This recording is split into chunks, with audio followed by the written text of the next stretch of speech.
Esa noche, la mujer más rica del vecindario quedó atrapada en un callejón oscuro. Pero jamás imaginó que el único que acudiría a salvarla sería el mismo mendigo al que una vez humilló públicamente. Luisa Montenegro no solo era la mujer más rica de la zona, sino también la más temida. Su apellido decoraba hospitales, galerías y fundaciones, pero su corazón, ese nadie sabía si aún latía. Siempre vestida de diseñador, escondida tras gafas negras, recorría la ciudad en una limusina que ni siquiera bajaba sus ventanas para mirar a los demás. A sus ojos, la pobreza era una elección, y la miseria, un castigo merecido. Esa mañana, como todas, había salido de su penthouse sin saludar al portero, sin mirar a la señora que limpiaba el vestíbulo. Y como siempre, al pasar por la Plaza San Miguel, torció la mirada para no ver al mismo mendigo sucio que dormía bajo el banco de hierro.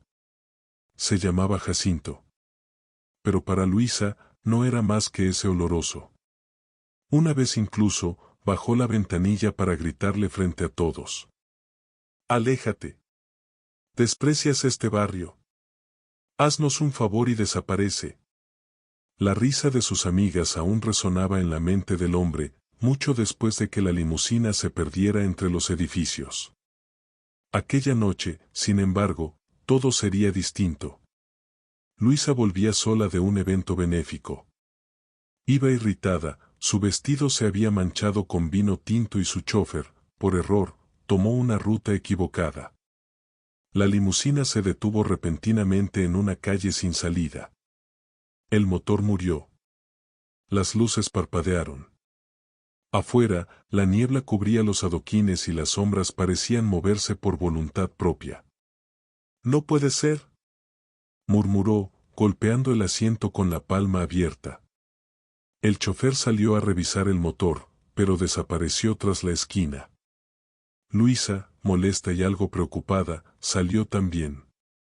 Sus tacones resonaban entre los muros húmedos. De pronto, sintió pasos detrás de ella. Aceleró el paso. Una figura oscura surgió de la penumbra. Otro hombre apareció del lado opuesto. Luisa estaba atrapada. «¿Qué tenemos aquí?», dijo uno de ellos, con voz rasposa. «Parece que hoy cenamos caviar», rió el otro. Luisa dio un paso atrás. Su espalda tocó el muro. No había salida. Nadie la escucharía. Hasta que una tercera sombra se alzó, alta, delgada, cubierta con una vieja capa. El vagabundo. «Déjenla en paz», rugió Jacinto, con una fuerza inesperada en la voz. Los hombres rieron. «¿Y tú quién eres? ¿Su perro?» «Soy alguien que no tolera la basura». Y sin aviso, Jacinto tomó una cadena oxidada del suelo y la giró en el aire. El sonido cortó el silencio. Uno de los atacantes retrocedió. El otro intentó abalanzarse sobre él, pero Jacinto se movió con agilidad sorprendente, esquivó el golpe y lo empujó contra el muro. Luisa, inmóvil, no podía creer lo que veía. El vagabundo estaba arriesgando su vida por ella. Finalmente, los dos asaltantes huyeron entre insultos y maldiciones. Jacinto se acercó a Luisa, quien aún temblaba. «¿Está bien?», preguntó, con una voz suave y educada, muy distinta a lo que ella esperaba. «Ese sí, creo que sí». Jacinto bajó la mirada. «No tiene que agradecerme. Solo, cuide mejor por dónde anda». Luisa lo miró fijamente por primera vez. Y en ese rostro sucio y cansado, vio dignidad. La limusina ya había arrancado de nuevo, pero Luisa insistió en quedarse un momento más con Jacinto. Se encontraban de pie, aún en el callejón húmedo y sombrío, con el eco de los pasos de los atacantes desvaneciéndose a lo lejos. Por primera vez en su vida, Luisa Montenegro no tenía palabras. ¿Cómo sabías que yo estaba aquí?», preguntó, aún con voz temblorosa.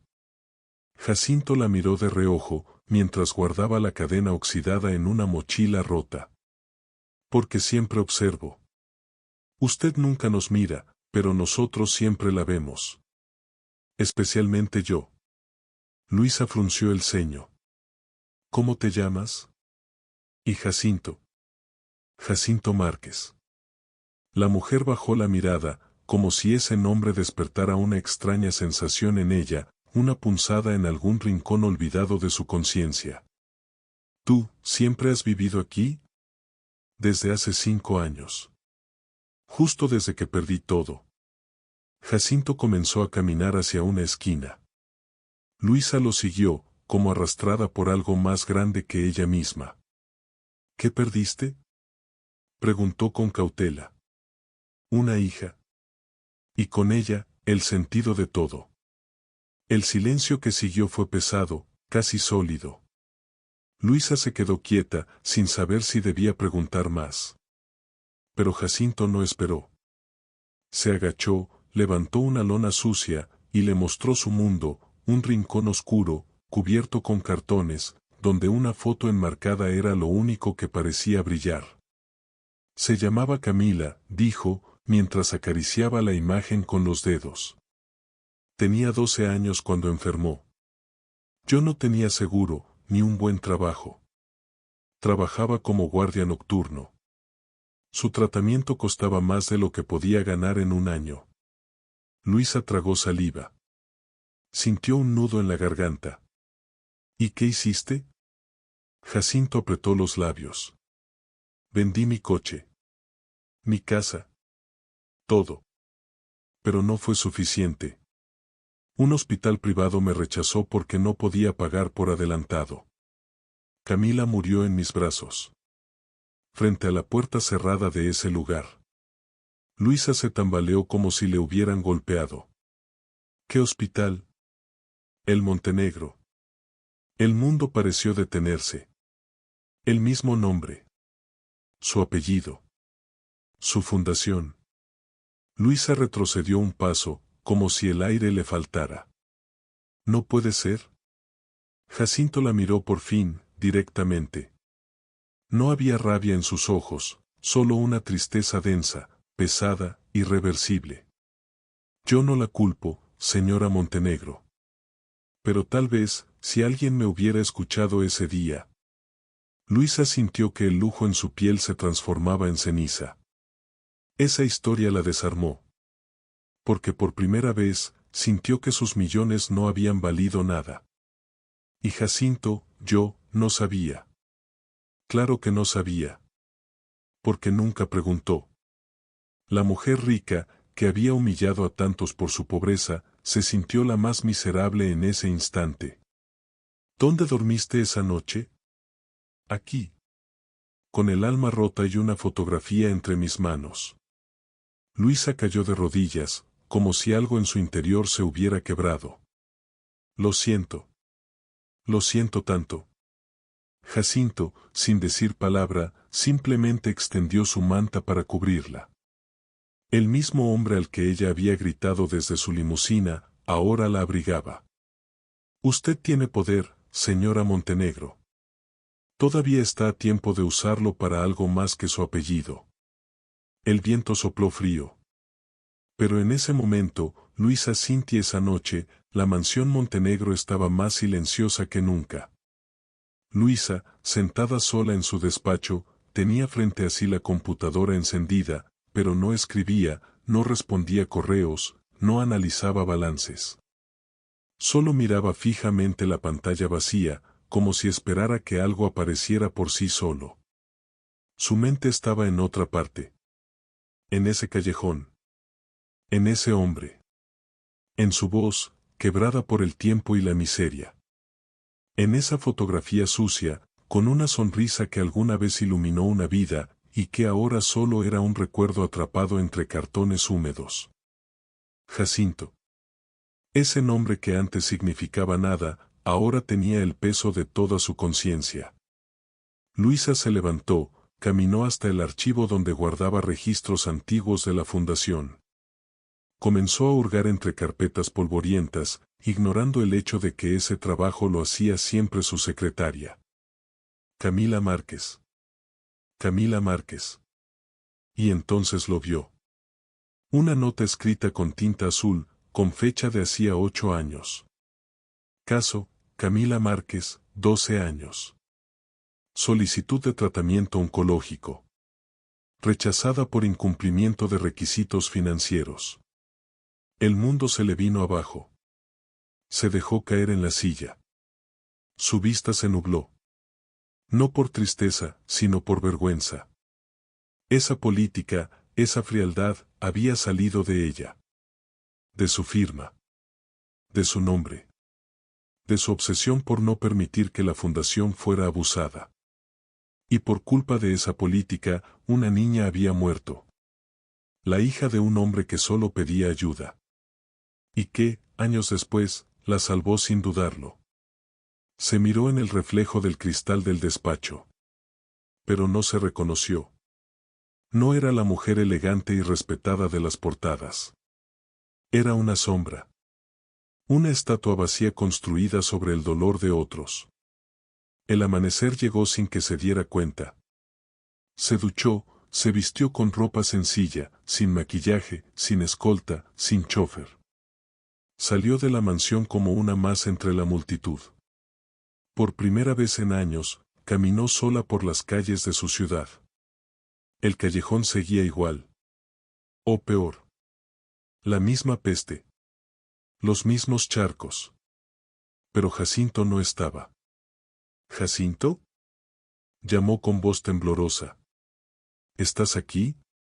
Una anciana, envuelta en mantas grises, la miró desde una esquina. ¿Busca al viejo de la cadena? Lo vi irse al amanecer. Dijo que ya no tenía nada que perder, que iba al puente. El corazón de Luisa dio un vuelco. Corrió.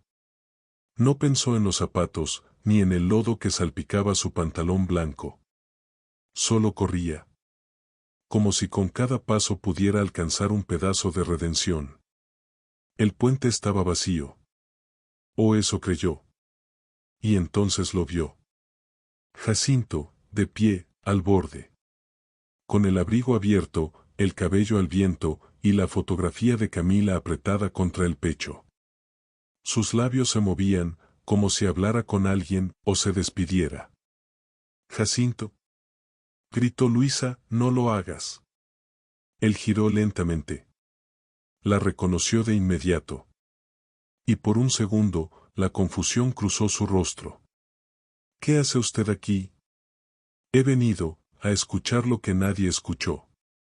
A hacer lo que nunca hice. A enmendar lo que pueda en esta vida. Jacinto bajó la mirada. Es tarde para eso. No, susurró Luisa, acercándose con cautela. No es tarde para los vivos. Y mientras tú respires, tu historia importa. Camila importa. Del bolso sacó un sobre. Lo extendió con manos temblorosas. Aquí hay una carta para el consejo de la fundación. He decidido crear un programa gratuito para tratamientos de niños sin recursos. Llevará el nombre de tu hija. Y tú serás quien lo dirija. Jacinto no lo creía. Tardó en reaccionar. Abrió el sobre. Leyó. Era real. Todo. Desde el sello oficial hasta la firma. ¿Y por qué lo haría? Preguntó, todavía herido, desconfiado. Porque tú me diste algo que nadie había logrado darme, un espejo. Me hiciste ver quién era, y quién ya no quiero ser. El silencio se apoderó del puente. Luisa se sentó en el suelo, frente a él. Puedes odiarme. Lo merezco. Pero si no te doy esto a ti, ¿a quién se lo daría? Nadie más puede transformar ese dolor en algo que salve vidas. Solo tú. Jacinto miró la fotografía de Camila. Luego a Luisa. Luego al cielo. Y rompió a llorar. Ella decía que iba a cambiar el mundo, dijo. Quizás ahora, lo haga de verdad. Luisa sonrió entre lágrimas. ¿Caminamos juntos? Jacinto dudó. Luego asintió. Y por primera vez, Luisa sintió que alguien la había perdonado. Pasaron semanas desde aquella mañana en el puente. Luisa Montenegro, conocida antes por su indiferencia y perfección inquebrantable, había desaparecido de las revistas, de las galas y de los foros empresariales. La prensa, al principio, se desató con teorías de retiro espiritual, enfermedades secretas, incluso una fuga millonaria. Pero la verdad era mucho más simple. Estaba aprendiendo a vivir. Cada día, a las 8 en punto, llegaba caminando al viejo edificio de la fundación. Sin escolta, sin chofer, sin joyas. Saludaba por su nombre a cada empleado, preguntaba por sus hijos, por sus padres. Ayudaba a cargar cajas, firmaba documentos, pero sobre todo, escuchaba. Jacinto se había convertido, contra todo pronóstico, en el corazón del nuevo programa. Su oficina improvisada, una sala antigua remodelada, estaba decorada con dibujos de niños, fotos de pacientes recuperados y una gran imagen enmarcada de Camila, con la frase, donde hay amor, hay esperanza. Él no usaba traje. Mantenía su abrigo viejo, aunque limpio, como símbolo. Y cuando los medios finalmente descubrieron la historia, no se dejaron llevar por el morbo. Se sintieron conmovidos. Una periodista escribió: la Fundación Camila Márquez no es solo un centro de salud. Es un testimonio viviente de que el perdón puede construir más que el poder. Pero no todo fue fácil. Una mañana, mientras Luisa revisaba informes, Jacinto entró en silencio. En sus manos, una carta. ¿Estás segura de esto?, preguntó, sin rodeos. Ella asintió. No puedo seguir dirigiendo esta fundación como antes.